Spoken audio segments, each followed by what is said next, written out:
Sanhedrin Gimel, so base Sanhedrin base David. Right. Gimel base. Sorry, I haven't refreshed my page here. Sanhedrin Gimel base.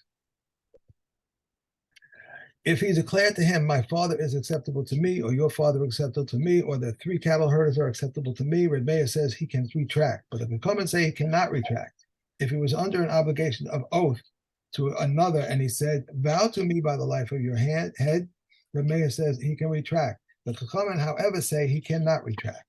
These are the ones who are disqualified: one who plays dice, one who lends on interest, pigeon flyers, and Shavias merchants. Said Reb Shimon, originally they called them Shavias stockpilers. When the presses increased, they changed them to calling them Shavias merchants.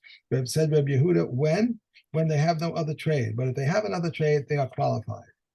These are ineligible relatives: his father and brother, his father's brother and mother's brothers, the sister's husband, father's sister's husband, and mother's sister's husband, his mother's husband, his father-in-law, and his brother-in-law.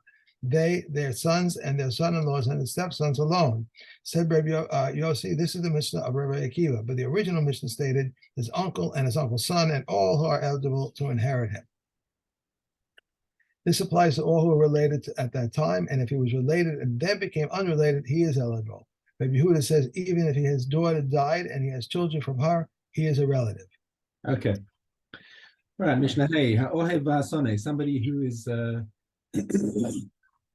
good friend, loves him, Vasone, and also somebody who's an enemy, hates him. Ohev ze shushvina. So we say that the Ohev is somebody. How do you define somebody who's a good friend? Somebody who gave him a wedding gift. Okay. Okay.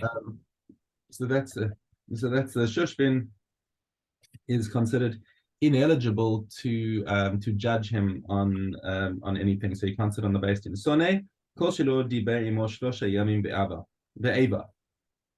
Anyone who was basically on no speaks, is brogues for 3 days and wouldn't talk to him, that's called an enemy. Okay. Amrulo, so they said to him to Rabbi Yehuda, why is this Rabbi Yehuda? Because it seems like this is Rabbi Yehuda's continuing the statement from the previous Mishnah. Okay, so they said to him, Lo nechshadu Yisrael al kach. Yisrael is not suspected of perverting their testimony or anything based on loving or hating somebody, but nonetheless, what's not written explicitly in the Mishnah is that they're just disagreeing. The Chachamim just disagree with Rabbi Yehuda when it comes to witnesses. Okay, but when it comes to judges, they agree that when you have somebody who's a friend, he's unable to see the faults of his friend, and an enemy is unable to see the benefits of it, unable to see the good side of his enemy. So he's going to have his judgment skewed, and therefore he should not sit in judgment. But as far as Adus is concerned, Adus is still fine. Okay. Mishnah Vav, Ketzad Bodkim is Ha'edim. How do they check the witnesses? So this is talking about witnesses in a monetary case, because we have another Mishnah where it talks about witnesses in a capital case, which will come later. Right. But the monetary case people, we also have to give them a bit of intimidation, because it's we don't want any miscarriages of justice. They would bring them into the courtroom, and ma'aymin is literally like threatening them, but basically you want to put aima into them. You want to put some awe into them and say, listen, what you're doing over here is not just like a stump thing sitting and whatever. You have to take this seriously, and and we take everyone out, and we take everyone else outside, and we leave only the more senior of the two witnesses. And they say to him, okay, so since you're testifying that Reuben is chayav to Shimon, how do you know? Imamar, who amar li she'ani chayav lo? He said to me that he's chayav. Or ish ploni amar shehu chayav lo. Or somebody else told me that he's chayav. Lo amar klum. That's not testimony. Just because the guy said, I owe him money. No. It must be that in front of us as witnesses, he admitted that he owes Shimon 200 zuz, and v'shehu chayv lo 200 zuz.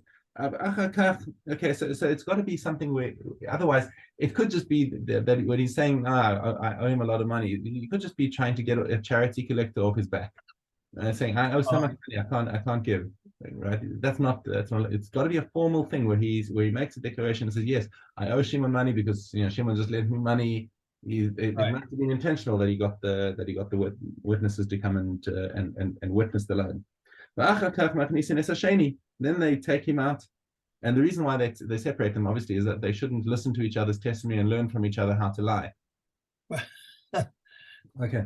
And then they ask the same questions of the second guy.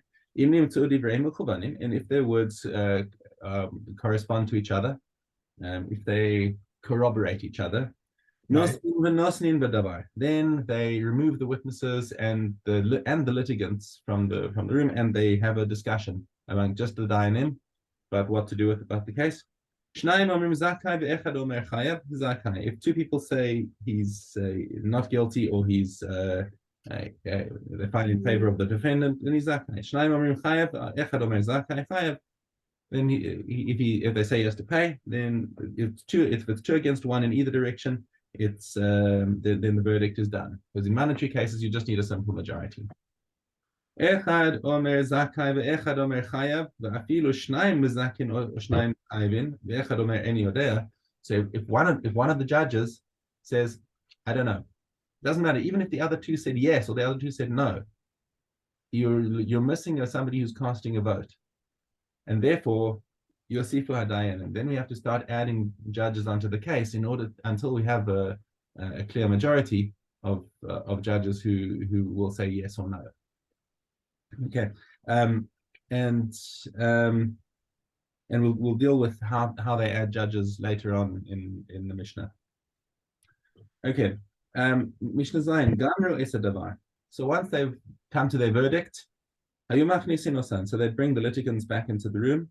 And then the senior dayan says, Ishplani atazakai, Ishplani atachayav. They say, okay, the verdict is defendant, you are patur, defendant, you are chayav. And how do we know that once the dayanim have done, they've passed their verdict, and say, okay, I said it was patur, but my friend said it was chayav. Sorry, I couldn't do anything because I was in the minority. This is Rachilus, because now he's causing the person who lost the case to have an enmity against the other judges. Okay, this is that's the connection to Rachel is like a peddler who comes and sells with juicy information. So Megale Sod is called so somebody who reveals something that should have been secret is called a Rachel, and it says you're not allowed to do that and reveal secrets that should not have been revealed. It causes enmity. Okay. Hey. All right, test Yud. Okay, that's good. If a house collapsed upon a man and his mother, all agree they divide. Said Rabbi Akiva, I agree in this case that the possessions remain in their status, and said Ben Azai to him, on the disputed issues we are paying, and when you come to dispute the unanimous. An open document has its witnesses on the inside, and a bound document has the witness on the outside. An open one whose witnesses wrote on the outside, and a bound whose witnesses wrote on the inside are both invalid. Rav Kanina ben Gamil says a bound one whose witnesses wrote on the inside is valid, because he can make it an open one. Rav Shimon ben Gamil says all in accord with the custom of the land. An open document requires 2 witnesses, and a bound one 3. An open one is which one witnesses in which one witness is signed, and a bound is which 2 witnesses are signed, and both are invalid. If he wrote in it, 100 zuzim, which are 20 sailors, he receives only 20 sailors. If he wrote 100 zuzim, which are 30 sailors, he receives only a mana. If it stated silver zuzim, which are, and the rest was erased, it is not less than 2 zuzim. Silver sellers are, and the rest were erased, it is not less than 2 sellers. Darkens are, which are, and the rest were erased, it is not less than 2 darkons. And if above was written 100 zuzin and below 200 zuzin, or above 200 and below 100, everything follows the bottom statement. If so, why is the top written? So that one letter from the bottom should be erased. It will be derived from the top.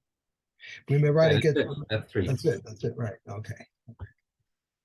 Okay, above let's get Tes Zion. Tes Zion. If one leased a field from another for 10 cores of wheat per year and it was struck, and he may pay him out of it. If its wheat was from a superior, he may not say to him, I will buy from the market, but he must give it out of it. If one leased a field from another to sow barley in it, he may not sow it with wheat. Wheat he may sow with it. Wheat he may sow with it barley. Rabban Shimon ben Gamliel prohibits it. Grain he may not sow with beans. Beans he may sow with grain. Birin Shemabil says prohibits this. Okay. Okay. And we are on the Gittin.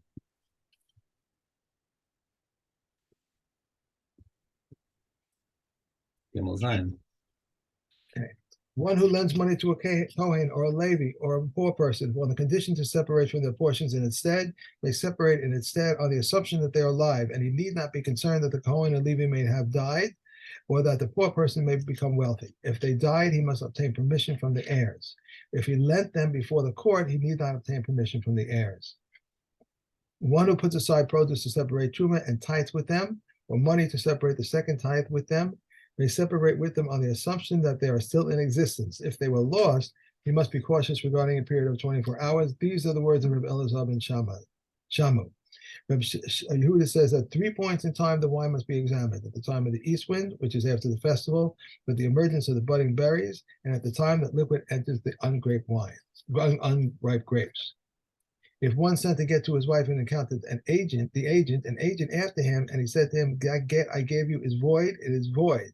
If he reached his wife first and sent an agent to her, and he said to her, that get that I sent you as void, it is void. If the above occurred after she received the get, he can no longer nullify it. Okay. And we are at Sukkah. Okay. Aleph Tes. If one suspends the walls from above downwards, if there are 3 tefakim above the ground, it is invalid. From below upwards, if he teaches a height of 10 tefakim from the ground, it is valid. If Yod Yossi says just as from below upwards 10 tefakim suffice, so from above downward 10 handbreadth suffice. If one moved the skak 3 tefakim away from the walls, it's invalid. A house which was breached and he placed a skak over it, if there were 4 cubits from the wall to the skak, it's invalid.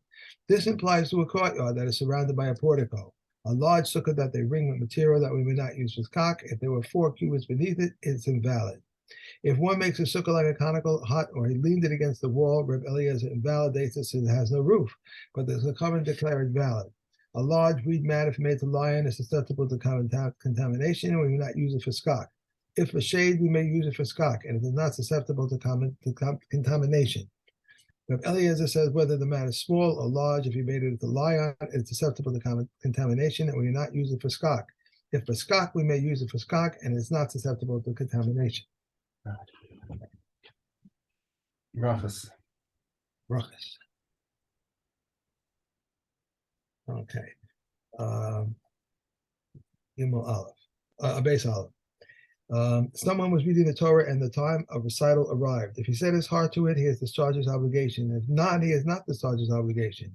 Between the paragraphs, he asks out of respect and answers, and in the middle, he asks out of fear and answers. These are the words of Rabbi Meir. Rabbi Yehuda says, in the middle, he may greet on account of fear and may return a greeting out of respect. If in the breaks, he may greet out of respect and return the greeting of anyone. These are the breaks between the first and second bracha, between the second and Shema, between Shema Yisrael and it shall come to pass, between and it shall come to pass and the Lord spoke, between and the Lord spoke and true and firm. Rabbi Yehuda says one is not permitted to interrupt between Va'omer and Emet Yatzeh. Rabbi Yeshua Korba says, why does Shema precede because so that one should first accept upon himself the yoke of the kingdom of heaven and afterwards take upon himself to observe mitzvot. Why does Vahaye come before Vayomer? Because Vayomer has application both by day and by night. Vayomer is application only by daytime. Right. If someone read the Shema but did not hear it, he fulfills his obligation. Rabbi Yossi said he has not fulfilled his obligation. If one reads the Shema without enunciating the letters properly, Rabbi Yossi says he has fulfilled his obligation. Rabbi Yehuda says he has not fulfilled his obligation. If one reads in reverse order, he has not fulfilled his obligation. If one read and erred, he must revert to the place where he erred. Right. And we are now at Elah. Okay. Gimel. If the householder gave the agent a pruta and said to him, bring me lambs with half of the pruta and wicks with half of the pruta, and the agent went and brought his lambs with the entire pruta or wicks with the entire pruta, or if the householder said to the agent, bring me lambs with the entire pruta or bring me wicks with the entire pruta, and the agent went and brought him lambs with half of it and wicks with half of it, neither of them has committed me'ilah. However, if the householder said to the agent, bring me lambs with half of the pruta from such and such a place, and from which with half a pruta from such and such a place, and the agent went and brought his lambs from the house of wicks to the house of lambs, the agent has committed me'ilah. If the householder gave the agent 2 prutas and said to him, bring me an esrog, and the agent went and brought him an esrog with 1 pruta and a pomegranate with 1 pruta, both of them have committed me'ilah. Rabbi Yehuda says the householder has not committed me'ilah, but he would say to the agent, I would have wanted a super esrog, and you brought me a small, inferior one. If the householder gave the agent a gold dinner and said to him, bring me a shirt, and the agent went and brought him a shirt with 3 of the salem and a cloak with 3 of the salem, both of them has committed me'ilah. Rabbi Yehuda said the householder has not committed me'ilah, where he could say to the agent, I would have wanted a superior shirt, and you brought me a small, inferior one. Regarding one who deposits money with the money changer, if the money is tied, the money changer may not use it. Therefore, the money changer spends the money, he has committed me'ilah. If the money is loose, the money changer may use it. Therefore, if the money changer spends the money, he has not committed me'ilah.